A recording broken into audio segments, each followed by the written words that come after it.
इस वक्त की बड़ी खबर आपको बता दें, पश्चिम बंगाल चुनाव को लेकर बीजेपी नेता और उत्तराखंड के कैबिनेट मंत्री सतपाल महाराज ने बड़ा दावा किया है। न्यूज 24 से खास बातचीत में सतपाल महाराज ने कहा कि चाय बागानों में कमल खिलाने आए हैं। साथ ही उन्होंने ममता बनर्जी के चंडी पाठ पर तंज कसते हुए कहा कि वो चंडी पाठ के साथ साथ राम पाठ भी करें तो अच्छा रहेगा। और हमारी संवाददाता मनु कृष्णा ने सतपाल महाराज से एक्सक्लूसिव बातचीत की, दिखाते हैं आपको। भारतीय जनता पार्टी विधानसभा चुनाव को लेकर काफी ज्यादा सीरियस है और नॉर्थ बंगाल में एक के बाद एक कई स्टार प्रचारक चेहरे को उतार रही है। और इसी बीच नॉर्थ बंगाल के दौरे पे हैं सतपाल जी महाराज। सतपाल जी महाराज के बारे में बता दूं कि पहाड़ों पे इनकी पकड़ बहुत अच्छी है और इनके चाहने वाले भी बहुत ज़्यादा है। हालांकि पूरे भारत में इनके चाहने वाले हैं। पहाड़ से ही शुरुआत करते हैं सवालों की। बिमल गुरुंग जो कि भारतीय जनता पार्टी के साथ शुरुआती दौर से ही साथ में थे, लेकिन अब उन्होंने ममता का दामन थामा है, तो इससे क्या वोट बिगड़ेगा पहाड़ में? मैं ये बताना चाहता हूँ, सबसे पहले नमस्कार। मैं सभी दर्शकों को ये बताना चाहता हूँ कि हम लोग यहाँ पर चाय बागानों में कमल खिलाने आए हैं और ये बहुत खुशी की बात है कि भारतीय जनता पार्टी ने और हमारे केंद्रीय नेताओं ने इस बात को स्वीकार किया है कि हम दार्जिलिंग डिस्ट्रिक्ट को मिलाकर के ड्वार्स और ये पूरे क्षेत्र को मिलाकर के एक परमानेंट इसका सलूशन जो है वो हम जनता के आगे रखेंगे।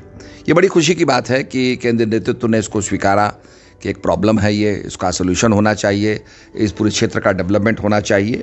इसके साथ साथ एक एम्स की स्थापना यहाँ पर होगी, तो जो लोग कलकत्ता जाते हैं इलाज कराने के लिए तो अच्छे से अच्छी चिकित्सा उनको यहाँ पर उपलब्ध होगी। इसी चीज़ को विमल गुरुंग राजनीतिक मुद्दा बना रहे हैं। उन्होंने कहा कि भाजपा ने वादे तो किए लेकिन वो तमाम वादे झूठे साबित हुए।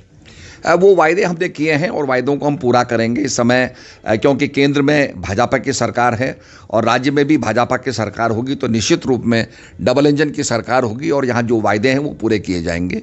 बंगाल में कमल खिलेगा या फिर दीदी का खिला हुए फैक्टर काम करेगा?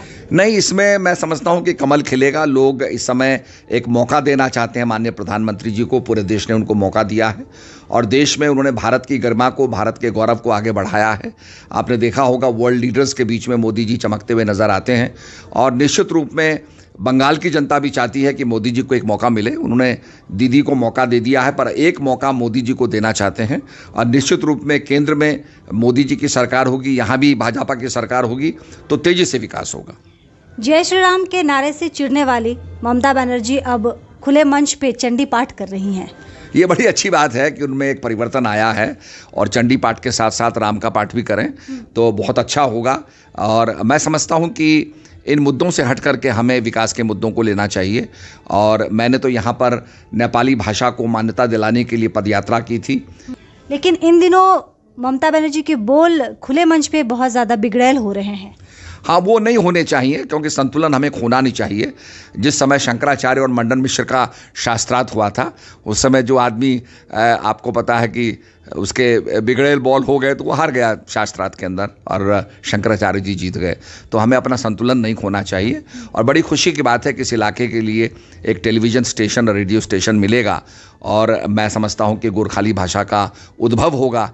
ये बड़ी प्रसन्नता की बात है। एक आखिरी सवाल सतपाल जी महाराज जो हम आपसे जानना चाहते हैं कि अटकलें लग रही हैं कि उत्तराखंड के चुनाव के बाद आप भारतीय जनता पार्टी छोड़ के आम आदमी पार्टी में शामिल हो सकते हैं। नहीं, ऐसी बिल्कुल गलत बात है, ऐसा कुछ है नहीं।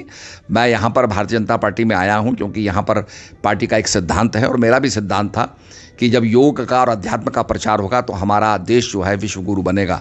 और किसी पार्टी के अंदर ये बात नहीं आती है, उनका कोई संकल्प भी नहीं है, उनका कोई दृष्टिकोण भी नहीं है। तो भारतीय जनता पार्टी का दृष्टिकोण है कि भारत विश्व गुरु बने। मेरा भी वही संकल्प है, इसलिए अपने संकल्प पूरा कराने के लिए निश्चित रूप में मैं बीजेपी में रहूँगा और इस संकल्प को पूरा करूँगा। पहाड़ों में अभी आए हुए हैं, क्या लोगों से बात की आपने? किन मुद्दों पे आपने बात की? आपने कहा भारत विश्व गुरु बने, तो आध्यात्म में बात हुई या फिर चुनाव पे बात हुई? नहीं, चुनाव पे भी बात हुई और अध्यात्म पे भी बात हुई और बड़ी खुशी की बात है कि हमारी पार्टी ने कहा कि योग के शिक्षा केंद्र जो हैं और यहाँ पर खोले जाएंगे, योग की शिक्षा दी जाएगी। और मेरा मोदी जी से भी आग्रह है कि योग की शिक्षा जो है अनिवार्य रूप से हर स्कूलों में दी जानी चाहिए। अगर सारी दुनिया योग से लाभ ले रही है तो हमारे देशवासियों का भी हक है कि पतंजलि की योग पद्धति जो है और हमारे ऋषियों की जो योग पद्धति है उसका लाभ भारत की जनता को भी मिले, भारत की युवा पीढ़ी को भी मिले। बहुत बहुत शुक्रिया सतपाल जी महाराज न्यूज़ 24 से बात करने के लिए। कैमरा पर्सन शुभम अग्रवाल के साथ मैं मनु कृष्णा, न्यूज़ 24।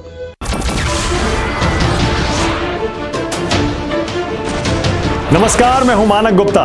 अगर आपको हमारा ये वीडियो पसंद आया हो तो इसे लाइक और शेयर जरूर करें और हाँ, हमें सब्सक्राइब और फॉलो करना ना भूलें ताकि आप देश और दुनिया की कोई खबर मिस ना करें। तो जुड़े रहिए हमारे साथ और देखते रहिए न्यूज़ 24।